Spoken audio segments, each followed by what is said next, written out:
ਦੌਲਤ ਖਾਂ ਲੋਧੀ ਦੇ ਰਾਜ ਦਾ ਆਪਾਂ ਕਹਿ ਲਈਏ ਕਿ ਰੀੜ੍ਹ ਦੀ ਹੱਡੀ ਜੇ ਕੋਈ ਮਹਿਕਮਾ ਸੀ ਉਹਨਾਂ ਜ਼ਮਾਨਿਆਂ ਦੇ ਵਿੱਚ ਤਾਂ ਉਹ ਸੀ ਮੋਦੀ ਖਾਨਾ। ਆਮ ਲੋਕਾਂ ਨੇ ਤਾਂ ਅੱਜ ਤੋਂ 100 ਸਾਲ ਪਿੱਛੇ ਚਲੇ ਜਾਈਏ ਤਾਂ ਕਰੰਸੀ ਦਾ ਮੂੰਹ ਨਹੀਂ ਸੀ ਵੇਖਿਆ ਹੁੰਦਾ। ਉਹ ਵਿਚਾਰੇ ਇੱਦਾਂ ਹੀ ਕੋਈ ਜਿਣਸ ਦੇ ਕੇ ਕੋਈ ਚੀਜ਼ ਖਰੀਦ ਲੈਂਦੇ ਸਨ।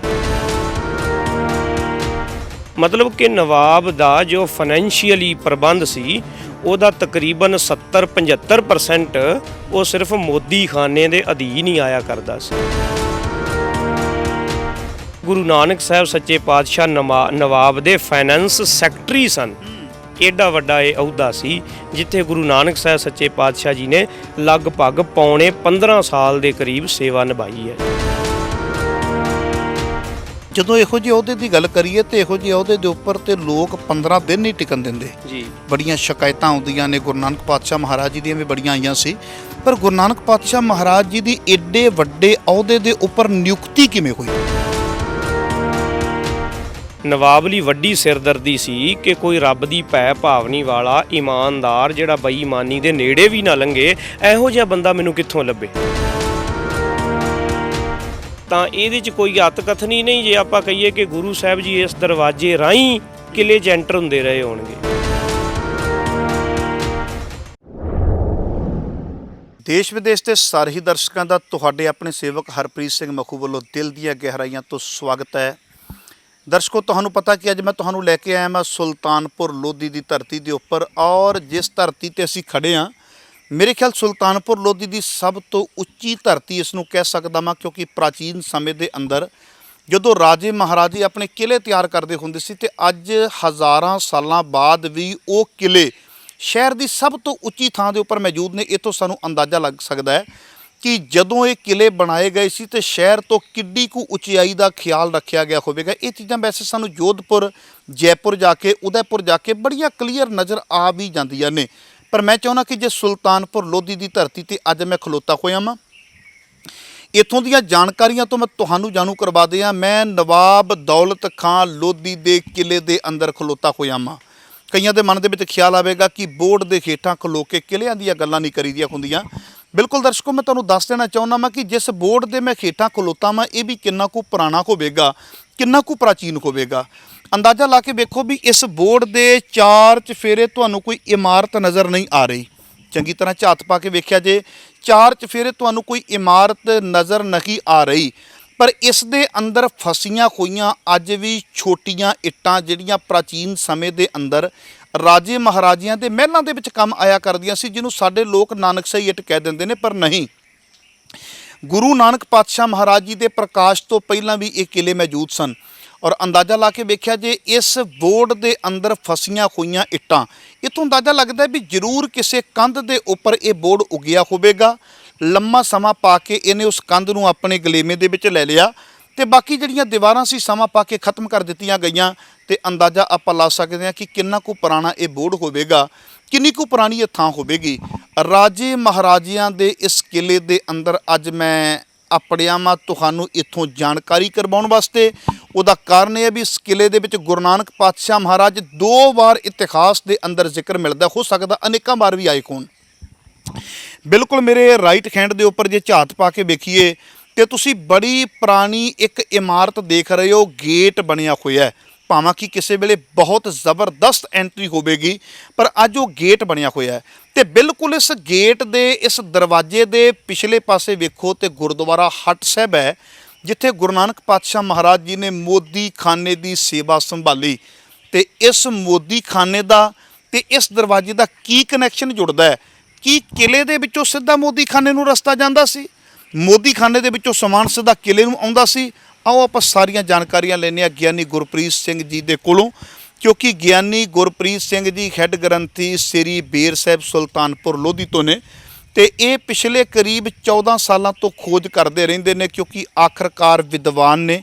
ਤੇ ਮੈਂ ਅਕਸਰ ਇਹ ਗੱਲ ਕਹਿਣਾ ਹੁੰਦਾ ਵੀ ਸਾਨੂੰ ਗੁਰੂ ਘਰਾਂ ਦੇ ਅੰਦਰ ਕੱਲਾ ਪੇਟੂ ਟੋਲਾ ਨਹੀਂ ਚਾਹੀਦਾ, ਸਾਨੂੰ ਵਿਦਵਾਨ ਸੱਜਣ ਚਾਹੀਦੇ ਨੇ ਜਿਨ੍ਹਾਂ ਦੇ ਕੋਲ ਕੋਈ ਕਿਸੇ ਵੀ ਐਂਗਲ ਤੋਂ ਗੱਲ ਕਰੇ। ਜੇ ਸੁਲਤਾਨਪੁਰ ਲੋਧੀ ਦੀ ਗੱਲ ਕਰੇ, ਕੋਈ ਪੁੱਛੇ ਵੀ ਇਹਦਾ ਸਿਆਸੀ ਪਿਛੋਕੜ ਕੀ ਹੈ ਤੇ ਸਾਰਾ ਜ਼ਿਕਰ ਹੋ ਜਾਵੇ। ਕੋਈ ਪੁੱਛੇ ਵਿਦਿਆ ਦਾ ਕੇਂਦਰ ਕਿਵੇਂ ਸੀ, ਸਾਰਾ ਜ਼ਿਕਰ ਹੋ ਜਾਵੇ। ਜੇ ਕੋਈ ਪੁੱਛੇ ਵੀ ਧਾਰਮਿਕ ਪੱਖ ਤੋਂ ਮਹੱਤਤਾ ਕੀ ਸੀ, ਤੇ ਸੱਜਣ ਘੱਟੋ ਘੱਟ 1000 ਸਾਲ ਪੁਰਾਣਾ ਪਿਛੋਕੜ ਅੱਗੇ ਲਿਆ ਕੇ ਰੱਖ ਦੇਵੇ, ਉਹਨੂੰ ਵਿਦਵਾਨ ਕਿਹਾ ਜਾਂਦਾ। ਤੇ ਮੈਂ ਅਕਸਰ ਕਹਿਣਾ ਹੁੰਦਾ ਵਾਂ, ਸਾਨੂੰ ਵਿਦਵਾਨਾਂ ਦੇ ਬੋਲ ਚਾਹੀਦੇ ਨੇ, ਸਾਨੂੰ ਵਿਦਵਾਨ ਚਾਹੀਦੇ ਨੇ, ਵਿਦਵਾਨਾਂ ਦੁਆਰਾ ਦੱਸੀਆਂ ਹੋਈਆਂ ਗੱਲਾਂ ਚਾਹੀਦੀਆਂ ਨੇ। ਆਓ ਵੀਰ ਜੀ ਦੇ ਕੋਲੋਂ ਜਾਣਕਾਰੀ ਲੈਂਦੇ ਹਾਂ ਕਿ ਜਿਹੜਾ ਗੇਟ ਤੁਸੀਂ ਸਕਰੀਨ ਦੇ ਉੱਪਰ ਦੇਖ ਰਹੇ ਹੋ, ਦਰਵਾਜ਼ਾ ਬਹੁਤ ਵੱਡਾ, ਇਹਦਾ ਤੇ ਬਿਲਕੁਲ ਇਹਦੇ ਪਿਛਲੇ ਪਾਸੇ ਗੁਰਦੁਆਰਾ ਹੱਟ ਸਾਹਿਬ ਦਾ ਕੀ ਕਨੈਕਸ਼ਨ ਜੁੜਦਾ, ਆਓ ਜਾਣਕਾਰੀ ਲੈਂਦੇ ਹਾਂ। ਸਭ ਤੋਂ ਪਹਿਲਾਂ ਵੀਰ ਜੀ ਦਾ ਸਵਾਗਤ ਕਰਦੇ ਹਾਂ। ਵੀਰ ਜੀ, ਵਾਹਿਗੁਰੂ ਜੀ ਕਾ ਖਾਲਸਾ, ਵਾਹਿਗੁਰੂ ਜੀ ਕੀ ਫਤਿਹ। ਵਾਹਿਗੁਰੂ ਜੀ ਕੀ ਫਤਿਹ ਜੀ। ਯਾਨੀ ਜੀ ਦਿਲ ਦੀਆਂ ਗਹਿਰਾਈਆਂ ਤੋਂ ਤੁਹਾਡੇ ਧੰਨਵਾਦੀ ਹਾਂ ਕਿ ਤੁਸੀਂ ਸਾਨੂੰ ਸਮਾਂ ਦੇ ਕੇ ਨਿਵਾਜਿਆ ਹੈ। ਤੇ ਮੈਂ ਚਾਹਾਂਗਾ ਸਾਨੂੰ ਜਾਣਕਾਰੀ ਦਿਓ, ਕਿਉਂਕਿ ਜਿਹੜਾ ਆਪਾਂ ਦਰਵਾਜ਼ਾ ਦੇਖ ਰਹੇ ਹਾਂ ਜੀ, ਇਹ ਬੜਾ ਪ੍ਰਾਚੀਨ ਦਰਵਾਜ਼ਾ ਹੈ। ਨਵਾਬ ਦੌਲਤ ਖਾਨ ਲੋਧੀ ਦੇ ਮਹੱਲ ਦਾ ਦਰਵਾਜ਼ਾ ਹੈ।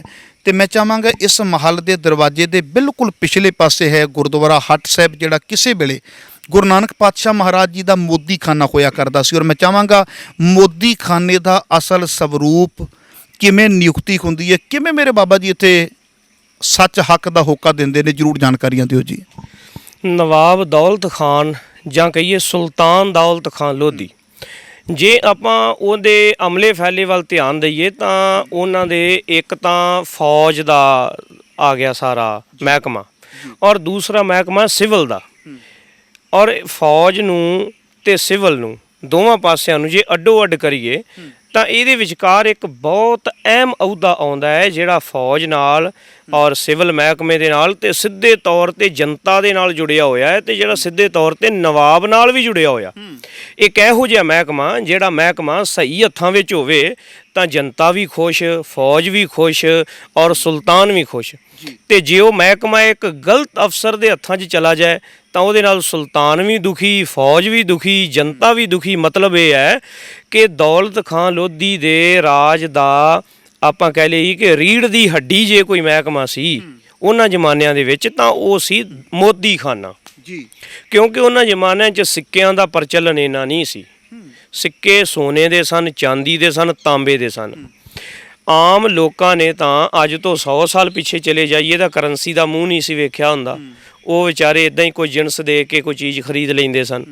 ਉਹਨਾਂ ਜ਼ਮਾਨਿਆਂ 'ਚ ਕਰੰਸੀ ਕਿਸੇ ਅਮੀਰ ਤਗੜੇ ਬੰਦੇ ਦੇ ਹੱਥ 'ਚ ਹੀ ਹੁੰਦੀ ਸੀ, ਕਮਜ਼ੋਰ ਬੰਦਿਆਂ ਦੇ ਹੱਥ ਵਿੱਚ ਨਹੀਂ। ਤਾਂ ਇੱਕ ਮਹਿਕਮਾ ਸੀ ਲੋਕਾਂ ਦੇ ਕੋਲੋਂ ਮਾਮਲਾ ਅਗਰਾਉਣਾ, ਟੈਕਸ ਲੈਣਾ। ਤਾਂ ਉਹ ਟੈਕਸ ਲਿਆ ਜਾਂਦਾ ਸੀ ਜਿਣਸ ਦੇ ਰੂਪ ਦੇ ਵਿੱਚ। ਤਾਂ ਪਹਿਲਾਂ ਜਿਹੜੇ ਜਗੀਰਦਾਰ ਹੁੰਦੇ ਸਨ ਉਹ ਕਿਸਾਨਾਂ ਦੇ ਕੋਲੋਂ ਜਿਣਸ ਅਗਰਾਉਂਦੇ ਸਨ ਲੋਕਲ ਪੱਧਰ 'ਤੇ, ਔਰ ਫਿਰ ਉਹ ਜਿਹੜੀ ਜਿਣਸ ਹੁੰਦੀ ਸੀ ਟੈਕਸ ਦੇ ਮਾਮਲੇ ਦੇ ਰੂਪ ਦੇ ਵਿੱਚ ਉਹ ਲਿਆ ਕੇ ਜਮ੍ਹਾਂ ਕਰਾਉਂਦੇ ਸਨ ਮੋਦੀ ਖਾਨੇ ਦੇ ਵਿੱਚ। ਜੇ ਕਿਸਾਨਾਂ ਦੇ ਕੋਲੋਂ ਮਾਮਲਾ ਕਰਾਇਆ ਹੈ ਤਾਂ ਕਣਕ ਆਵੇਗੀ, ਮੱਕੀ ਆਵੇਗੀ, ਬਾਜਰਾ ਆਵੇਗਾ, ਚੌਲ ਆਉਣਗੇ, ਰਸਤਾਂ ਆਉਣਗੀਆਂ। ਤੇ ਇਸੇ ਪ੍ਰਕਾਰ ਜੇ ਆਪਾਂ ਗੱਲ ਕਰੀਏ ਸ਼ਹਿਰ ਦੇ ਵਪਾਰੀਆਂ ਦੀ, ਸ਼ਹਿਰ ਦੇ ਮਜ਼ਦੂਰਾਂ ਦੀ, ਕਾਮਿਆਂ ਦੀ, ਤਾਂ ਜਿਹੜਾ ਕੋਈ ਤੇਲੀ ਹੈ ਉਹ ਆਪਣਾ ਟੈਕਸ ਤੇਲ ਦੇ ਰੂਪ 'ਚ ਹੀ ਦੇਵੇਗਾ। ਜਿਹੜੇ ਜੁਲਾਹੇ ਨੇ ਉਹ ਕੱਪੜੇ ਦੇ ਰੂਪ 'ਚ ਹੀ ਦੇਣਗੇ। ਇਸੇ ਤਰ੍ਹਾਂ ਆਪੋ ਆਪਣਾ ਜਿਹੜਾ ਕੰਮ ਉਹ ਕਰਦੇ ਨੇ ਉਹ ਚੀਜ਼ ਟੈਕਸ ਦੇ ਰੂਪ 'ਚ ਦਿੰਦੇ ਸਨ। ਫਿਰ ਉਹ ਚੀਜ਼ਾਂ ਜਮ੍ਹਾਂ ਹੋ ਜਾਂਦੀਆਂ ਮੋਦੀ ਖਾਨੇ ਦੇ ਵਿੱਚ। ਤਾਂ ਜਦੋਂ ਫੌਜ ਨੂੰ ਤਨਖਾਹ ਦੇਣੀ ਹੁੰਦੀ ਤਾਂ ਫੌਜ ਨੂੰ ਤਨਖਾਹ ਵੀ ਸਿੱਕੇ ਨਹੀਂ ਸਨ ਮਿਲਦੇ, ਫੌਜ ਨੂੰ ਤਨਖਾਹ ਮਿਲਦੀ ਸੀ ਜਿਣਸ ਦੇ ਰੂਪ ਦੇ ਵਿੱਚ, ਅਨਾਜ ਦੇ ਰੂਪ ਵਿੱਚ, ਕੱਪੜਿਆਂ ਦੇ ਰੂਪ ਦੇ ਵਿੱਚ, ਤੇਲ ਦੇ ਰੂਪ ਵਿੱਚ ਸੌਦਾ ਮਿਲਦਾ ਹੁੰਦਾ ਸੀ। ਤੋ ਇਹ ਇੰਨਾ ਵੱਡਾ ਮਹਿਕਮਾ ਸੀ ਕਿ ਜਦੋਂ ਜਿਣਸ ਆਉਣੀ ਟੈਕਸ, ਉਹਦੇ ਵਿੱਚੋਂ ਫੌਜ ਨੂੰ ਤਨਖਾਹ ਦੇਣੀ, ਬਾਕੀ ਉਹਦੇ ਵਿੱਚੋਂ ਫਿਰ ਨਵਾਬ ਦੇ ਘਰੇਲੂ ਵਰਤੋਂ ਔਰ ਕਿਲੇ ਦੇ ਅੰਦਰ ਦੀਆਂ ਲੋੜਾਂ ਦੀ ਪੂਰਤੀ ਵਾਸਤੇ ਰਸਤ ਜਿਹੜੀ ਹੈ ਉਹ ਇਸ਼ੂ ਹੋਣੀ।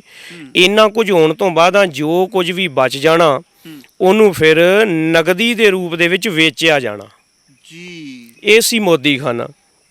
ਹੁਣ ਮੋਦੀ ਖਾਨੇ ਦਾ ਅੱਜ ਦੇ ਹਿਸਾਬ ਦੇ ਨਾਲ ਜੇ ਮਹਿਕਮਿਆਂ 'ਚ ਵੰਡ ਕਰਨੀ ਹੋਵੇ ਤਾਂ ਇਨਕਮ ਟੈਕਸ ਵੀ ਵਿੱਚੇ ਆ ਗਿਆ, ਖੁਰਾਕ ਸਪਲਾਈ ਦਾ ਮਹਿਕਮਾ ਵੀ ਵਿੱਚੇ ਆ ਗਿਆ, ਔਰ ਫੌਜ ਨੂੰ ਤਨਖਾਹਾਂ ਵੰਡਣ ਦਾ ਜਿਹੜਾ ਮਹਿਕਮਾ ਹੈ ਉਹ ਵੀ ਵਿੱਚੇ ਆ ਗਿਆ। ਮਤਲਬ ਕਿ ਨਵਾਬ ਦਾ ਜੋ ਫਾਈਨੈਂਸ਼ੀਅਲੀ ਪ੍ਰਬੰਧ ਸੀ ਉਹਦਾ ਤਕਰੀਬਨ 70-75% ਉਹ ਸਿਰਫ ਮੋਦੀ ਖਾਨੇ ਦੇ ਅਧੀਨ ਹੀ ਆਇਆ ਕਰਦਾ ਸੀ। ਇੱਕ ਤਰ੍ਹਾਂ ਨਾਲ ਕਹਿ ਸਕਦੇ ਹਾਂ ਕਿ ਗੁਰੂ ਨਾਨਕ ਸਾਹਿਬ ਸੱਚੇ ਪਾਤਸ਼ਾਹ ਨਵਾਬ ਦੇ ਫਾਈਨੈਂਸ ਸੈਕਟਰੀ ਸਨ। ਏਡਾ ਵੱਡਾ ਇਹ ਅਹੁਦਾ ਸੀ ਜਿੱਥੇ ਗੁਰੂ ਨਾਨਕ ਸਾਹਿਬ ਸੱਚੇ ਪਾਤਸ਼ਾਹ ਜੀ ਨੇ ਲਗਭਗ ਪੌਣੇ 15 ਸਾਲ ਦੇ ਕਰੀਬ ਸੇਵਾ ਨਿਭਾਈ ਹੈ ਜੀ। ਪੌਣੇ 15 ਸਾਲ ਬਹੁਤ ਵੱਡਾ ਵਕਤ ਹੁੰਦਾ ਹੈ। ਜਦੋਂ ਇਹੋ ਜਿਹੇ ਅਹੁਦੇ ਦੀ ਗੱਲ ਕਰੀਏ ਤੇ ਇਹੋ ਜਿਹੇ ਅਹੁਦੇ ਦੇ ਉੱਪਰ ਤੇ ਲੋਕ 15 ਦਿਨ ਨਹੀਂ ਟਿਕਣ ਦਿੰਦੇ ਜੀ। ਬੜੀਆਂ ਸ਼ਿਕਾਇਤਾਂ ਆਉਂਦੀਆਂ ਨੇ। ਗੁਰੂ ਨਾਨਕ ਪਾਤਸ਼ਾਹ ਮਹਾਰਾਜ ਜੀ ਦੀਆਂ ਵੀ ਬੜੀਆਂ ਆਈਆਂ ਸੀ, ਪਰ ਗੁਰੂ ਨਾਨਕ ਪਾਤਸ਼ਾਹ ਮਹਾਰਾਜ ਜੀ ਦੀ ਏਡੇ ਵੱਡੇ ਅਹੁਦੇ ਦੇ ਉੱਪਰ ਨਿਯੁਕਤੀ ਕਿਵੇਂ ਹੋਈ? ਨਵਾਬ ਦਾ, ਸੁਲਤਾਨ ਦਾ ਇੱਕ ਬਹੁਤ ਬਾ ਇਹਤਮਾਦ ਔਰ ਪੁਰਾਣਾ ਇੱਕ ਸਾਥੀ ਹੈ। ਜੇ ਹੁਣ ਬਜ਼ੁਰਗ ਹੋ ਚੁੱਕੇ, ਬੁੱਢੇ ਹੋ ਚੁੱਕੇ, ਤੇ ਉਹਨਾਂ ਦਾ ਨਾਮ ਸੀ ਬਾਬਾ ਪਰਮਾਨੰਦ ਜੀ। ਬਾਬਾ ਪਰਮਾਨੰਦ ਜੀ ਬਹੁਤ ਹੀ ਹੋਣਹਾਰ, ਬੜੇ ਹੀ ਸਿਆਣੇ ਤੇ ਬੜੇ ਸਾਫ਼ ਦਿਲ ਇਨਸਾਨ ਨੇ। ਇਹਨਾਂ ਦਾ ਅੱਗੇ ਪੁੱਤਰ ਹੈ ਜੈ ਰਾਮ। ਜੈ ਰਾਮ ਵੀ ਇੱਕ ਸਰਕਾਰੀ ਅਹੁਦੇ ਦੇ ਉੱਤੇ ਜ਼ਮੀਨ, ਜਿਹੜਾ ਅੱਜ ਕੱਲ੍ਹ ਮਾਲ ਵਿਭਾਗ ਹੈ, ਇਹਦੇ ਵਿੱਚ ਇੱਕ ਵੱਡੇ ਅਹੁਦੇ ਤੇ ਨੇ। ਤਾਂ ਆਮ ਤੌਰ ਤੇ ਕਹਿ ਦਿੰਦੇ ਪਟਵਾਰੀ ਨੇ। ਜੋ ਪਟਵਾਰੀ ਹੈ ਤਾਂ ਇੱਥੋਂ ਸੁਲਤਾਨਪੁਰੋਂ ਚੱਲ ਕੇ ਤਲਵੰਡੀ ਰਾਏ ਭੋਏ ਕੀ ਕਰਨ ਜਾਂਦੇ ਨੇ? ਉਹ ਇਤਿਹਾਸ ਜ਼ਿਕਰ ਆਉਂਦਾ, ਉਹ ਆਪਣੀ ਡਿਊਟੀ ਤੇ ਜਾਂਦੇ ਨੇ। ਮਤਲਬ ਕਿ ਉਹਨਾਂ ਦਾ ਉੱਥੋਂ ਤੱਕ ਪੂਰੇ ਪੰਜਾਬ ਦੇ ਵਿੱਚ ਜਾਣਾ ਆਉਣਾ ਸੀ। ਇਹਦਾ ਮਤਲਬ ਇੱਕ ਵੱਡੇ ਆਫੀਸਰ ਸਨ ਜਿਹੜੇ ਏਡੀ ਦੂਰ ਉਹਨਾਂ ਦੇ ਲੇਖੇ ਪੱਤੇ ਚੈੱਕ ਕਰਨ ਜਾਇਆ ਕਰਦੇ ਸਨ ਕਿ ਕਿਤੇ ਕੋਈ ਗੜਬੜ ਨਾ ਹੋਵੇ। ਤਾਂ ਉਹ ਬਾਦਸ਼ਾਹ ਦੇ, ਸੁਲਤਾਨ ਦੇ ਬਹੁਤ ਇਹਤਮਾਦ ਵਾਲੇ, ਯਕੀਨ ਵਾਲੇ ਸਨ ਜੀ।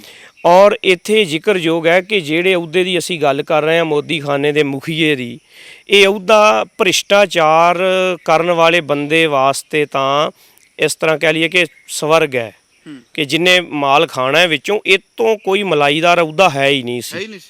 ਤੋ ਜਿਹੜਾ ਵੀ ਬੰਦਾ ਇੱਥੇ ਆਉਂਦਾ, ਔਰ ਜਨਮ ਸਾਖੀਆਂ ਜ਼ਿਕਰ ਮਿਲਦਾ ਕਿ ਉਹਨਾਂ ਦੇ ਵੱਟੇ ਦੋ ਤਰ੍ਹਾਂ ਦੇ ਸਨ। ਜੇ ਤਾਂ ਸੌਦਾ ਲੈਂਦੇ ਤਾਂ ਉਹ ਵੱਟੇ ਪਾਉਂਦੇ ਜਿਹੜੇ 1.5 ਗੁਣਾ ਤੋਲਿਆ ਕਰਦੇ, ਕਿ ਮਣ ਦੀ ਬਜਾਏ 1.5 ਮਣ ਤੁੱਲਦਾ ਤੇ ਕਾਗਜ਼ਾਂ 'ਚ ਮਣ ਹੀ ਹੁੰਦਾ। ਤੇ ਜਦੋਂ ਉਹਨਾਂ ਨੇ ਸੌਦਾ ਕਿਸੇ ਨੂੰ ਦੇਣਾ ਹੁੰਦਾ ਤਾਂ ਫਿਰ ਅੱਧਾ ਮਣ ਹੀ ਤੁੱਲਦਾ ਅਸਲ ਵਿੱਚ, ਤੇ ਕਾਗਜ਼ਾਂ 'ਚੋਂ ਮਣ ਹੋ ਜਾਂਦਾ। ਮਤਲਬ ਉਹ ਇੰਨਾ ਖਾਂਦੇ ਸਨ ਕਿ ਜਿਸ ਦਾ ਅੰਦਾਜ਼ਾ ਲਾਉਣਾ ਵੀ ਇੱਕ ਤਰ੍ਹਾਂ ਸਾਡੇ ਲਈ ਮੁਸ਼ਕਲ ਗੱਲ ਹੈ, ਵੀ ਉਹ ਇੰਨਾ ਖਾ ਜਾਂਦੇ ਸਨ। ਉਹ ਨਵਾਬ ਨੂੰ ਵੀ ਖਾਈ ਜਾਂਦੇ ਸਨ, ਫੌਜ ਨੂੰ ਵੀ ਖਾਈ ਜਾਂਦੇ ਸਨ, ਜਿਹੜੇ ਟੈਕਸ ਤਾਰਨ ਆਉਂਦੇ ਉਹਨਾਂ ਨੂੰ ਵੀ ਖਾਈ ਜਾਂਦੇ ਸਨ, ਤੇ ਜਿਹੜੇ ਲੋਕ ਮੁੱਲ ਚੀਜ਼ ਲੈ ਕੇ ਜਾਂਦੇ ਉਹਨੂੰ ਵੀ ਖਾਈ ਜਾਂਦੇ ਸਨ। ਮਤਲਬ ਲਗਾਤਾਰ ਭ੍ਰਿਸ਼ਟਾਚਾਰ ਸੀ। ਤਾਂ ਫੌਜ ਵੀ ਤੰਗ ਸੀ, ਜਦੋਂ ਫੌਜੀਆਂ ਨੂੰ ਪੂਰੀ ਚੀਜ਼ ਨਾ ਮਿਲੇਗੀ ਤਾਂ ਫੌਜ ਵੀ ਦੁਖੀ ਹੈ। ਨਵਾਬ ਨੂੰ ਘਾਟਾ ਪੈ ਰਿਹਾ ਤੇ ਨਵਾਬ ਦੀ ਬਦਨਾਮੀ ਹੋ ਰਹੀ ਹੈ, ਉਹ ਵੀ ਦੁਖੀ ਹੈ। ਪਰਜਾ ਵੀ ਦੁਖੀ ਹੈ, ਜਗੀਰਦਾਰ ਵੀ ਦੁਖੀ ਨੇ। ਤਾਂ ਇਸ ਅਹੁਦੇ ਤੇ ਬਰਖਾਸਤਗੀ ਵੀ ਓਡੀ ਛੇਤੀ ਹੁੰਦੀ ਸੀ, ਜਿੰਨੀ ਛੇਤੀ ਨਿਯੁਕਤੀ ਨਹੀਂ ਸੀ ਹੁੰਦੀ। ਨਿਯੁਕਤੀ ਸੌਖੀ ਸੀ ਤੇ ਬਰਖਾਸਤਗੀ ਤਾਂ ਵੱਟ ਤੇ ਪਈ ਸੀ। ਜਦੋਂ ਸ਼ਿਕਾਇਤ ਆਉਣੀ, ਨਵਾਬ ਨੇ ਦੁਖੀ ਹੋ ਕੇ ਬੰਦੇ ਨੂੰ ਬਰਖਾਸਤ ਕਰ ਦੇਣਾ। ਨਵਾਬ ਲਈ ਵੱਡੀ ਸਿਰਦਰਦੀ ਸੀ ਕਿ ਕੋਈ ਰੱਬ ਦੀ ਭੈ ਭਾਵਨੀ ਵਾਲਾ, ਇਮਾਨਦਾਰ, ਜਿਹੜਾ ਬੇਈਮਾਨੀ ਦੇ ਨੇੜੇ ਵੀ ਨਾ ਲੰਘੇ, ਇਹੋ ਜਿਹਾ ਬੰਦਾ ਮੈਨੂੰ ਕਿੱਥੋਂ ਲੱਭੇ। ਤਾਂ ਜਦੋਂ ਗੁਰੂ ਨਾਨਕ ਸਾਹਿਬ ਜੀ ਦੇ ਦਰਸ਼ਨ ਕੀਤੇ ਤਾਂ ਉਹਦੇ ਮਨ ਦੀ ਇੱਛਾ ਪੂਰੀ ਹੋ ਗਈ ਕਿ ਜਿਹੋ ਜਿਹਾ ਇਨਸਾਨ ਮੈਂ ਲੱਭਦਾ ਸਾਂ ਇਸ ਅਹੁਦੇ ਵਾਸਤੇ, ਉਹ ਇਨਸਾਨ ਮੈਨੂੰ ਲੱਭ ਗਿਆ। ਭਾਵੇਂ ਕਿ ਉਹ ਇਨਸਾਨ ਚੁਗਲੀਆਂ ਨਹੀਂ ਕਰਦਾ, ਭਾਵੇਂ ਉਹ ਇਨਸਾਨ ਚਾਪਲੂਸੀ ਨਹੀਂ ਕਰਦਾ, ਉਹ ਮੇਰੇ ਅੱਗੇ ਝੁਕਦਾ ਨਹੀਂ, ਉਹ ਬਹੁਤ ਮਿੱਠੀਆਂ ਮਿੱਠੀਆਂ ਗੱਲਾਂ ਨਹੀਂ ਕਰਦਾ, ਪਰ ਨਵਾਬ ਨੂੰ ਆਪਣਾ ਕੰਮ ਚੰਗਾ ਚਾਹੀਦਾ। ਉਹਨੂੰ ਚਾਪਲੂਸ ਉੱਦਾਂ ਬਥੇਰੇ ਨੇ। ਤਾਂ ਇਸ ਲਈ ਗੁਰੂ ਸਾਹਿਬ ਜੀ ਦੀ ਨਿਯੁਕਤੀ ਇਸ ਵੱਡੇ ਅਹੁਦੇ ਤੇ ਨਵਾਬ ਵੱਲੋਂ ਕੀਤੀ ਗਈ ਜੀ। ਬੜੇ ਸੁੰਦਰ ਢੰਗ ਦੇ ਵਿੱਚ ਤੁਸੀਂ ਦੱਸਿਆ ਵੀ ਗੁਰੂ ਨਾਨਕ ਪਾਤਸ਼ਾਹ ਮਹਾਰਾਜ ਜੀ ਦੀ ਨਿਯੁਕਤੀ ਕੀਤੀ ਗਈ, ਔਰ ਉਹਨਾਂ ਨੇ ਬਾਖੂਬੀ ਆਪਣੀ ਉਸ ਡਿਊਟੀ ਨੂੰ, ਦੇਖੋ ਇਹ 15 ਸਾਲ ਦਾ ਵਕਤ ਸਾਂਭਣਾ। ਪਰ ਇੱਕ ਜਾਣਕਾਰੀ ਦਿਓ, ਜਿਹੜਾ ਆਪਾਂ ਦਰਵਾਜ਼ਾ ਦੇਖ ਰਹੇ ਹਾਂ ਇੱਥੇ, ਅਸੀਂ ਦਰਸ਼ਕਾਂ ਨੂੰ ਵੀ ਦਰਵਾਜ਼ਾ ਦਿਖਾ ਰਹੇ ਹਾਂ, ਇਸ ਦਰਵਾਜ਼ੇ ਦੇ ਬਿਲਕੁਲ ਬੈਕ ਸਾਈਡ ਤੇ ਆ ਗੁਰਦੁਆਰਾ ਹੱਟ ਸਾਹਿਬ। ਇਹ ਆਪਸੀ ਕਨੈਕਸ਼ਨ ਕੀ ਜੁੜਦਾ ਹੈ? ਇਹ ਦਰਵਾਜ਼ਾ ਕਿਲੇ ਦਾ ਆਮ ਦਰਵਾਜ਼ਾ ਨਹੀਂ ਹੈ, ਇਹ ਖਾਸ ਦਰਵਾਜ਼ਾ ਹੈ। ਇਸ ਦਰਵਾਜ਼ੇ ਦਾ ਔਰ ਇਹ ਵੀ ਜ਼ਿਕਰ ਹੈ ਕਿ ਦਰਵਾਜ਼ਾ ਤਾਂ ਸਾਨੂੰ ਦਿਖਾਈ ਦੇ ਰਿਹਾ ਨਾ, ਪਰ ਇੱਕ ਹੋਰ ਚੀਜ਼ ਹੈ ਪੁਰਾਣੀ, ਜਿਹਨੂੰ ਆਮ ਤੌਰ ਤੇ ਦੰਦ ਕਥਾ ਲੋਕ ਮੰਨ ਲੈਂਦੇ ਨੇ, ਪਰ ਇਹਨਾਂ ਦੇ ਵਿੱਚ ਹਕੀਕਤ ਵੀ ਆਪਾਂ ਬੜੀਆਂ ਥਾਵਾਂ ਤੇ ਵੇਖਦੇ ਹਾਂ ਕਿ ਜਿਹੜੇ ਪੁਰਾਣੇ ਕਿਲੇ ਸਨ, ਉਹਨਾਂ ਕਿਲਿਆਂ ਦੇ ਨਾਲ ਗੁਫਾ ਵੀ ਹੋਇਆ ਕਰਦੀ ਸੀ। ਔਰ ਇਹ ਅੱਜ ਵੀ ਇੱਥੇ ਚਰਚਾ ਸੁਣਨ ਨੂੰ ਮਿਲਦੀ ਹੈ ਕਿ ਪੁਰਾਣੇ ਬਜ਼ੁਰਗ ਦੱਸਦੇ ਹੁੰਦੇ ਸਨ ਕਿ ਗੁਰਦੁਆਰਾ ਹੱਟ ਸਾਹਿਬ ਜੀ ਦੇ ਪਿਛਲੇ ਪਾਸੇ ਤੋਂ ਇੱਕ ਸੁਰੰਗ ਨਿਕਲਦੀ ਹੈ, ਜਿਹੜੀ ਇਸ ਕਿਲੇ ਦੇ ਵਿੱਚ ਆ ਕੇ ਨਿਕਲਦੀ ਹੈ, ਕਿ ਅੰਡਰਗਰਾਉਂਡ ਇੱਕ ਰਸਤਾ ਵੀ ਹੈ। ਇੱਕ ਤਾਂ ਇਹ ਬਾਹਰ ਦਾ ਰਸਤਾ ਹੈ ਕਿ ਇਹ ਸਿੱਧਾ ਕਨੈਕਸ਼ਨ ਇਹ ਬਣਦਾ ਹੈ ਕਿ ਮੋਦੀ ਖਾਨੇ ਤੋਂ ਜਿੰਨੀਆਂ ਰਸਤਾਂ ਕਿਲੇ ਨੂੰ ਆਉਣੀਆਂ ਨੇ, ਉਹ ਸਾਰੀਆਂ ਇਸੇ ਰਸਤੇ ਤੋਂ ਆਉਂਦੀਆਂ ਨੇ। ਮੋਦੀ ਖਾਨਾ ਕਿਲੇ ਦੇ ਬਿਲਕੁਲ ਨਾਲ ਹੈ, ਪੈਰਾਂ ਦੇ ਵਿੱਚ। ਤੋਂ ਜਦੋਂ ਰਸਤਾ ਆਉਣੀਆਂ, ਗੱਡੇ ਲੱਦ ਕੇ ਇੱਧਰ ਆਉਂਦੀਆਂ, ਖੱਚਰਾਂ ਤੇ ਗਧਿਆਂ ਤੇ ਲੱਦ ਕੇ ਲਿਆਉਂਦਿਆ ਕਰਦੇ ਸਨ। ਇੱਕ ਥੱਲੇ ਦੀ ਗੁਫਾ ਬਾਰੇ ਵੀ ਜ਼ਿਕਰ ਆਉਂਦਾ ਹੈ, ਜਿਹੜੀ ਹੋ ਸਕਦਾ ਬਾਅਦ ਵਿੱਚ ਪੂਰ ਦਿੱਤੀ ਗਈ ਹੋਵੇ, ਖਤਮ ਹੋ ਗਈ ਹੋਵੇ, ਬੰਦ ਹੋ ਗਈ ਹੋਵੇ। ਅਸਾਂ ਕਿਸੇ ਨੇ ਵੇਖੀ ਨਹੀਂ, ਪਰ ਇਸ ਗੱਲ ਦਾ ਜ਼ਿਕਰ ਸੁਲਤਾਨਪੁਰ ਦੇ ਵਿੱਚ ਮਿਲਦਾ ਹੈ। ਇੱਕ ਹੋਰ ਜ਼ਿਕਰ ਮਿਲਦਾ ਹੈ ਕਿ ਜੋ ਵੇਈਂ ਨਦੀ ਦੇ ਪਾਰ ਇੱਕ ਹਜੀਰਾ ਹੈ, ਜਿਹੜੇ ਹਾਜੀ ਜਾਂਦੇ ਸਨ ਉਹਨਾਂ ਦੇ ਰਾਤ ਕੱਟਣ ਦੀ ਜਗ੍ਹਾ ਸੀ ਉਹ।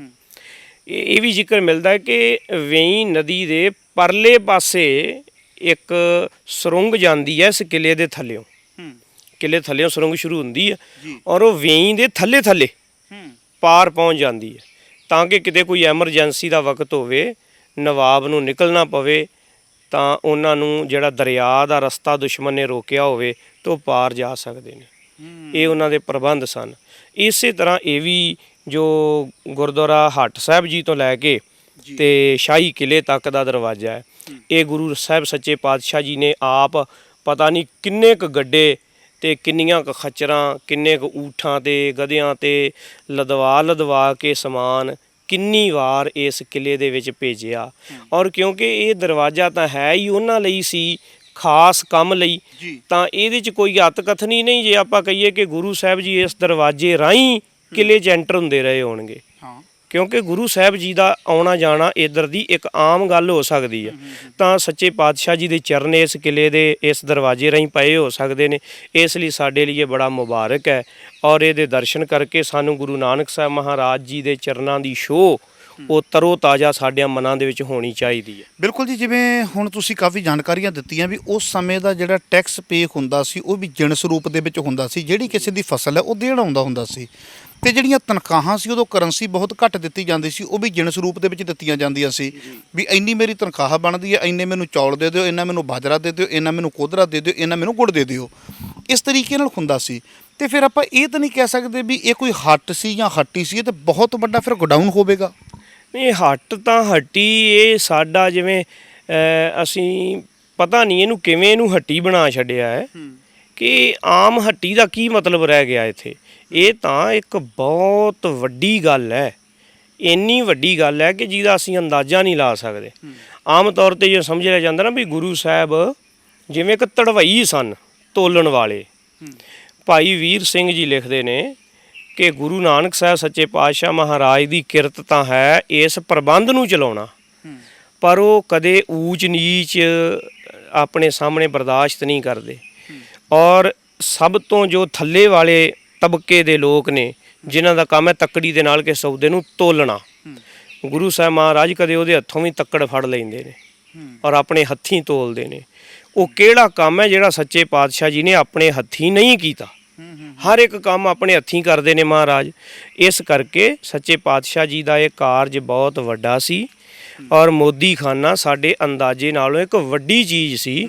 ਇਹਨੂੰ ਹੱਟ ਸਮਝ ਲੈਣਾ, ਇੱਕ ਹੱਟੀ ਸਮਝ ਲੈਣਾ, ਦੁਕਾਨ ਸਮਝ ਲੈਣਾ, ਇਹ ਸਾਡੇ ਵਾਸਤੇ ਇੱਕ ਗਲਤੀ ਹੈ ਔਰ ਉਸ ਵੱਡੀ ਚੀਜ਼ ਨੂੰ ਛੋਟਾ ਜਿਹਾ ਕਰਕੇ ਪੇਸ਼ ਕਰਨਾ ਇਹ ਇੱਕ ਭਰਮ ਹੈ। ਜਿਹਦਾ ਅੰਦਾਜ਼ਾ ਲਾ ਕੇ ਵੇਖੋ ਵੀ ਕਿਲੇ ਦੇ ਵਿੱਚੋਂ ਇੱਕ ਦੁਆਰ ਜਾਂਦਾ ਹੋਵੇ ਜੀ, ਕਿਲੇ ਕਿਲੇ ਦੇ ਵਿੱਚੋਂ ਇੱਕ ਬਹੁਤ ਵੱਡਾ ਦੁਆਰ ਜਾਂਦਾ ਹੋਵੇ ਉਧਰ ਨੂੰ, ਤੇ ਏਡੀ ਵੱਡੀ ਫੌਜ ਦੀਆਂ ਤਨਖਾਹਾਂ ਜਿਹੜੀਆਂ ਨੇ ਜਿਣਸ ਰੂਪ ਦੇ ਵਿੱਚ ਜਾਂਦੀਆਂ ਹੋਣ, ਤੇ ਏਡਾ ਵੱਡਾ ਜਨਤਾ ਵੀ ਉੱਥੋਂ ਕੰਮ ਲੈਂਦੀ ਹੋਵੇ। ਇੱਕ ਸਰਕਾਰੀ ਰਾਸ਼ਨ ਦਾ ਬਹੁਤ ਵੱਡਾ ਡੀਪੂ ਸ਼ਬਦ ਵੀ ਛੋਟਾ ਪੈ ਜਾਂਦਾ ਆ, ਛੋਟਾ ਪੈ ਜਾਂਦਾ ਆ, ਤੇ ਉੱਥੇ ਬਿਲਕੁਲ ਇਸ ਤਰ੍ਹਾਂ ਦੀ ਸ਼ਬਦਾਂ ਦੀ ਵਰਤੋਂ ਕਰਨਾ। ਇੱਕ ਮੈਂ ਤੁਹਾਡੇ ਕੋਲ ਹੋਰ ਜਾਣਕਾਰੀ ਲੈਣੀ ਚਾਹੁੰਦਾ, ਫਿਰ ਗੁਰੂ ਨਾਨਕ ਪਾਤਸ਼ਾਹ ਮਹਾਰਾਜ ਜੀ ਇੱਥੇ ਜਦੋਂ ਕੱਲਾ ਰਾਜੇ ਦੀਆਂ ਲੋੜਾਂ ਤੇ ਫੌਜ ਦੀਆਂ ਪੂਰੀਆਂ ਕਰਦੇ ਕਿ ਆਮ ਜਨਤਾ ਨੂੰ ਵੀ ਇੱਥੋਂ ਕੁਝ ਲਾਹਾ ਹੁੰਦਾ? ਆਮ ਜਨਤਾ ਖਰੀਦ ਸਕਦੀ ਸੀ।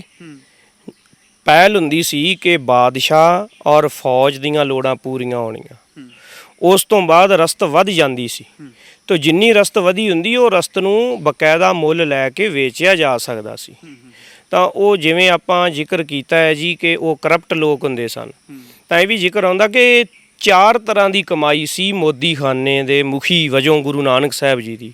ਇਹ ਜਿਹੜੇ ਪਹਿਲੇ ਸਨ 4 ਤਰ੍ਹਾਂ ਦੀ। ਇੱਕ ਤਾਂ ਇਹ ਸੀ ਕਿ ਜਿਵੇਂ ਇੱਕ ਸਿੱਧੀ ਤਨਖਾਹ ਮਿਲਦੀ ਹੈ ਬਾਦਸ਼ਾਹ ਵੱਲੋਂ ਜੀ, ਔਰ ਉਹ ਤਨਖਾਹ ਇਸ ਤਰ੍ਹਾਂ ਨਹੀਂ ਸੀ ਮਿਲਦੀ ਕਿ ਮੈਨੂੰ ਮੇਰੀ ਇਕੱਲੇ ਦੀ ਤਨਖਾਹ ਮਿਲ ਰਹੀ ਹੈ। ਉਹਨਾਂ ਜ਼ਮਾਨੇ 'ਚ ਤਨਖਾਹ ਇਸ ਤਰ੍ਹਾਂ ਮਿਲਦੀ ਸੀ ਕਿ ਗੁਰੂ ਸਾਹਿਬ ਜੀ ਨੂੰ ਉਹਨਾਂ ਨੇ ਬਜਵੀਂ ਇੱਕ ਰਕਮ ਦੇ ਦੇਣੀ ਹੈ, ਤਾਂ ਉਸ ਰਕਮ ਦੇ ਵਿੱਚੋਂ ਗੁਰੂ ਸਾਹਿਬ ਨੇ ਮੋਦੀ ਖਾਨੇ ਦੇ ਜਿੰਨੇ ਵੀ ਨੌਕਰ ਹੋਣਗੇ ਉਹਨਾਂ ਨੂੰ ਤਨਖਾਹ ਕੋਲੋਂ ਦੇਣੀ ਹੈ। ਤਾਂ ਗੁਰੂ ਸਾਹਿਬ ਦੀ ਇਕੱਲਿਆਂ ਦੀ ਤਨਖਾਹ ਨਹੀਂ ਹੈ, ਉਹ ਪੂਰੇ ਸਟਾਫ ਦੀ ਤਨਖਾਹ ਹੈ। ਤਾਂ ਪੂਰਾ ਸਟਾਫ ਗੁਰੂ ਸਾਹਿਬ ਦੇ ਅੰਡਰ ਹੈ, ਜਿਹਨੂੰ ਚਾਹਣ ਹਟਾ ਦੇਣ, ਜਿਹਨੂੰ ਚਾਹਣ ਰੱਖ ਲੈਣ, ਪੂਰੀ ਤਰ੍ਹਾਂ ਉਹ ਆਜ਼ਾਦ ਹੁੰਦੇ ਸਨ। ਤਾਂ ਇੱਕ ਤਾਂ ਇਹ ਹੁੰਦਾ ਸੀ ਕਿ ਉਹ ਲੋਕ ਥੱਲੇ ਨੌਕਰਾਂ ਨੂੰ ਬਹੁਤ ਥੋੜੀ ਰਕਮ ਦਿੰਦੇ ਸੀ ਤੇ ਉਸ ਰਕਮ ਦਾ ਅੱਧ ਤੋਂ ਵੱਧ ਹਿੱਸਾ ਇਕੱਲੇ ਹੀ ਹੜੱਪ ਜਾਂਦੇ ਸੀ। ਫਿਰ ਦੂਜੀ ਚੀਜ਼ ਸੀ ਕਿ ਏਡੇ ਵੱਡੇ ਅਹੁਦੇਦਾਰ ਨੂੰ ਰਹਿਣ ਲਈ ਮਕਾਨ ਦਾ ਔਰ ਹਰ ਤਰ੍ਹਾਂ ਦਾ ਖਰਚਾ ਜਿਹੜਾ ਸੀ ਉਹ ਜਿਹਨੂੰ ਅੱਜ ਕੱਲ੍ਹ ਆਪਾਂ ਟੀਏ ਡੀਏ ਕਈ ਕੁਝ ਕਹਿੰਦੇ ਆ ਮਹਿੰਗਾਈ ਭੱਤਾ, ਉਹ ਚੀਜ਼ਾਂ ਜਿਹਨੂੰ ਅਲੂਫਾ ਕਹਿੰਦੇ ਸਨ ਉਹ ਵੀ ਮਿਲਦਾ ਸੀ। ਦੂਜੀ ਚੀਜ਼ ਹੋ ਗਈ। ਤੀਸਰੀ ਚੀਜ਼ ਇਹ ਸੀ ਕਿ ਜਦੋਂ ਤੋਲਦੇ ਸਨ ਤਾਂ ਉਹਦੇ ਵਿੱਚੋਂ ਇੱਕ ਛੋਟਾ ਜਿਹਾ ਹਿੱਸਾ ਕੱਢਣ ਦਾ ਹੱਕ ਹੁੰਦਾ ਸੀ ਭਈ ਤੋਲਦਿਆਂ ਚੀਜ਼ ਵੱਧ ਘਟ ਜਾਂਦੀ ਹੈ, ਇਸ ਲਈ ਇੰਨਾ ਕੁ ਅਸੀਂ ਵੱਖਰਾ ਰੱਖਾਂਗੇ। ਤਾਂ ਉਹ ਜਦੋਂ ਥੋੜਾ ਸਾਰਾ ਦਿਨ ਰੱਖੀ ਜਾਵਾਂਗੇ ਤਕਾਲਾਂ ਤੱਕ ਪੰਡਾਂ ਵੱਧ ਜਾਣਗੀਆਂ। ਤਾਂ ਇਹ ਤੀਸਰੀ ਚੀਜ਼ ਇਹ ਸੀ। ਚੌਥੀ ਚੀਜ਼ ਇਹ ਸੀ ਜੋ ਜਾਇਜ਼ ਨਹੀਂ, ਜੋ ਨਜਾਇਜ਼ ਹੈ ਉਹ ਸੀ ਜਿਹੜਾ ਆਪਾਂ ਗੱਲ ਕੀਤੀ ਕਿ ਘੱਟ ਤੋਲਣਾ, ਲੈਣ ਲੱਗਿਆਂ ਵੱਧ ਤੋਲ ਲੈਣਾ ਤੇ ਦੇਣ ਲੱਗਿਆਂ ਘੱਟ ਤੋਲਣਾ। ਪਰ ਗੁਰੂ ਨਾਨਕ ਸਾਹਿਬ ਮਹਾਰਾਜ ਜੀ ਬਾਬਤ ਕਿ ਘੱਟ ਵੱਧ ਤੋਲਣਾ ਤਾਂ ਬਹੁਤ ਵੱਡਾ ਪਾਪ ਹੈ। ਸੱਚੇ ਪਾਤਸ਼ਾਹ ਮਹਾਰਾਜ ਜੀ ਨੇ ਕਦੇ ਅਲੂਫਾ ਔਰ ਬਾਕੀ ਜਿਹੜੀਆਂ ਚੀਜ਼ਾਂ ਸਨ ਉਹ ਵੀ ਨਹੀਂ ਸਨ ਲਈਆਂ, ਕੋਈ ਵੀ ਪ੍ਰਵਾਨ ਨਹੀਂ ਕੀਤੀ। ਨਾ ਕਿਸੇ ਦੇ ਤੋਲ ਦੇ ਵਿੱਚੋਂ ਕੁਝ ਥੋੜਾ ਕੱਢ ਕੇ ਰੱਖਿਆ, ਨਾ ਆਪ ਜੀ ਨੇ ਆਪਣੇ ਮਤਹਿਤ ਕੰਮ ਕਰਨ ਵਾਲਿਆਂ ਦੀਆਂ ਤਨਖਾਹਾਂ 'ਚੋਂ ਕਦੇ ਕੁਝ ਖਾਧਾ। ਇਸ ਤਰ੍ਹਾਂ ਜੋ ਕੁਝ ਵੀ ਆਪ ਜੀ ਦੇ ਕੋਲ ਬਚਦਾ, ਜੇ ਕੋਈ ਲੋੜਵੰਦ ਆ ਕੇ ਤਰਲਾ ਲੈਂਦਾ ਤਾਂ ਮਹਾਰਾਜ ਜੀ ਉਸ ਵੇਲੇ ਛਾਬਾ ਭਰ ਕੇ ਉਹਦੀ ਝੋਲੀ 'ਚ ਸੁੱਟ ਦਿੰਦੇ। ਲੋਕਾਂ ਦੀਆਂ ਝੋਲੀਆਂ ਛੋਟੀਆਂ ਪੈ ਜਾਂਦੀਆਂ, ਮੇਰੇ ਦਾਤੇ ਦੀਆਂ ਦਾਤਾਂ ਤਦ ਵੀ ਵੱਡੀਆਂ ਹੋ ਜਾਂਦੀਆਂ। ਹੋਰ ਦੇ ਦਿਓ ਸਾਨੂੰ, ਜਿਵੇਂ ਗੁਰੂ ਨਾਨਕ ਪਾਤਸ਼ਾਹ ਮਹਾਰਾਜ ਜੀ ਦੇ ਨਾਮ ਨਾਲ ਮੋਦੀ ਲੱਗਣਾ, ਸ਼ਹਿਰ ਦੇ ਵਿੱਚ ਨਾਨਕ ਮੋਦੀ ਤੇ ਮੋਦੀ ਖਾਨਾ, ਇਹ ਸ਼ਬਦ ਕਿਵੇਂ ਪ੍ਰਚਲਿਤ ਹੋ ਗਏ? ਅਸਲ ਦੇ ਵਿੱਚ ਅੱਜ ਸਾਨੂੰ ਮੋਦੀ ਸ਼ਬਦ ਤੋਂ ਥੋੜਾ ਜਿਹਾ ਹੈਰਾਨੀ ਹੋਵੇਗੀ, ਪਰ ਇਹ ਹੈਰਾਨੀ ਦਾ ਸਬਬ ਇਹ ਹੈ ਕਿ ਇਹ ਜਿਹੜਾ ਅੱਜ ਕੱਲ ਗੁਜਰਾਤ ਵਾਲੇ ਮੋਦੀ ਨੇ ਨਾ ਜਿਹੜੇ, ਇਹ ਇਸੇ ਚੀਜ਼ ਤੋਂ ਬਣੇ ਨੇ। ਜਿਹੜਾ ਉਹਨਾਂ ਜ਼ਮਾਨਿਆਂ ਦੇ ਵਿੱਚ ਸ਼ਬਦ ਸੀ ਮੋਦੀ ਖਾਨਾ, ਤੇ ਮੋਦੀ ਖਾਨੇ ਦਾ ਜਿਹੜਾ ਮੁਖੀ ਸੀ ਉਹ ਸੀ ਮੋਦੀ। ਤੋ ਉਹ ਇੱਕ ਕਿੱਤਾ ਮੁਖੀ ਨਾਮ ਹੈ। ਤੋ ਕਿੱਤਾ ਮੁਖੀ ਨਾਮ ਹੌਲੀ ਹੌਲੀ ਪੱਕ ਗਿਆ।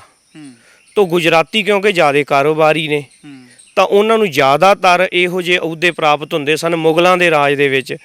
ਤਾਂ ਅਸਲ ਵਿੱਚ ਜਿਹੜੇ ਗੁਜਰਾਤ ਵਾਲੇ ਮੋਦੀ ਨੇ ਉਹ ਇਸ ਚੀਜ਼ ਦੇ ਵਿੱਚੋਂ ਹੀ ਮੋਦੀ ਬਣੇ ਨੇ। ਤੇ ਗੁਰੂ ਸਾਹਿਬ ਕਿੱਤਾ ਮੁਖੀ ਨਾਮ ਪ੍ਰਚਲਿਤ ਹੋਇਆ, ਕਿੱਤਾ ਮੁਖੀ ਨਾਮ ਉਹਨਾਂ ਦਾ ਬਾਅਦ ਵਿੱਚ ਅੱਗੇ ਜਾ ਕੇ ਉਹਨਾਂ ਦਾ ਸਰਨੇਮ ਬਣ ਗਿਆ। ਤੇ ਅਸਲ ਦੇ ਵਿੱਚ ਅੱਜ ਸਾਨੂੰ ਜਦੋਂ ਕਹਿੰਦੇ ਗੁਰੂ ਨਾਨਕ ਸਾਹਿਬ ਇੱਥੇ ਮੋਦੀ ਵਜੋਂ ਕਿਰਤ ਕਰਦੇ ਰਹੇ, ਹੈਰਾਨੀ ਹੁੰਦੀ ਆ। ਪਰ ਇਸੇ ਦੇ ਵਿੱਚੋਂ ਹੀ ਇਹ ਜਿਹੜੇ ਨਰਿੰਦਰ ਮੋਦੀ ਹੁਣੀ ਗੁਜਰਾਤ ਵਾਲੇ ਇਹਦੇ ਵਿੱਚੋਂ ਹੀ ਨਿਕਲੇ ਹੋਏ ਨੇ ਸਾਰੇ। ਗਿਆਨੀ ਜੀ, ਦਿਲ ਦੀਆਂ ਗਹਿਰਾਈਆਂ ਤੋਂ ਤੁਹਾਡੇ ਧੰਨਵਾਦੀ ਹਾਂ। ਸਾਨੂੰ ਬੜੀਆਂ ਖੋਜ ਭਰਪੂਰ ਜਾਣਕਾਰੀਆਂ ਦਿੱਤੀਆਂ ਨੇ। ਸੋ ਦਰਸ਼ਕੋ ਦੇਖੋ, ਕਿਲੇ ਦਾ ਬਹੁਤ ਵੱਡਾ ਹਿੱਸਾ ਤੇ ਪਿਛਲੇ ਪਾਸੇ ਝਾਤ ਪਾ ਕੇ ਵੇਖੋ, ਨਜ਼ਰ ਪਾ ਕੇ ਦੇਖੋ ਉਹ ਦੀਵਾਰ, ਜਿਸ ਦੀਵਾਰ 'ਚੋਂ ਸਿੱਧੀ ਮੋਦੀ ਖਾਨੇ ਨੂੰ ਐਂਟਰੀ ਹੁੰਦੀ ਸੀ, ਜਿੱਥੇ ਅੱਜ ਕੱਲ੍ਹ ਗੁਰਦੁਆਰਾ ਹੱਟ ਸਾਹਿਬ ਬਣਿਆ ਹੋਇਆ ਹੈ। ਅੰਦਾਜ਼ਾ ਲਾ ਕੇ ਵੇਖੋ ਵੀ ਕਿੱਡਾ ਵੱਡਾ ਗੋਡਾਊਨ ਹੁੰਦਾ ਹੋਵੇਗਾ। ਭਾਵੇਂ ਅੱਜ ਹੱਟ ਜਾਂ ਹੱਟੀ ਜਾਂ ਦੁਕਾਨ ਹੀ ਸਮਝ ਕੇ ਬੈਠ ਗਏ ਹਾਂ, ਨਹੀਂ, ਬਹੁਤ ਵੱਡਾ ਗੋਡਾਊਨ ਸੀ ਜਿੱਥੋਂ ਪੂਰੇ ਸ਼ਹਿਰ ਦੀਆਂ ਲੋੜਾਂ ਪੂਰੀਆਂ ਕੀਤੀਆਂ ਜਾਂਦੀਆਂ ਸੀ। ਤੇ ਏਡੀ ਵੱਡੀ ਜ਼ਿੰਮੇਵਾਰੀ ਸੀ ਮੇਰੇ ਬਾਬੇ ਦੇ ਕੋਲ। ਆਓ ਦੇਖਦੇ ਹਾਂ ਤੇ ਨਾਲੇ ਲਵਾਂਗੇ ਤੁਹਾਡੇ ਕੋਲ ਇਜਾਜ਼ਤਾਂ। ਵਾਹਿਗੁਰੂ ਜੀ ਕਾ ਖਾਲਸਾ, ਵਾਹਿਗੁਰੂ ਜੀ ਕੀ ਫਤਿਹ।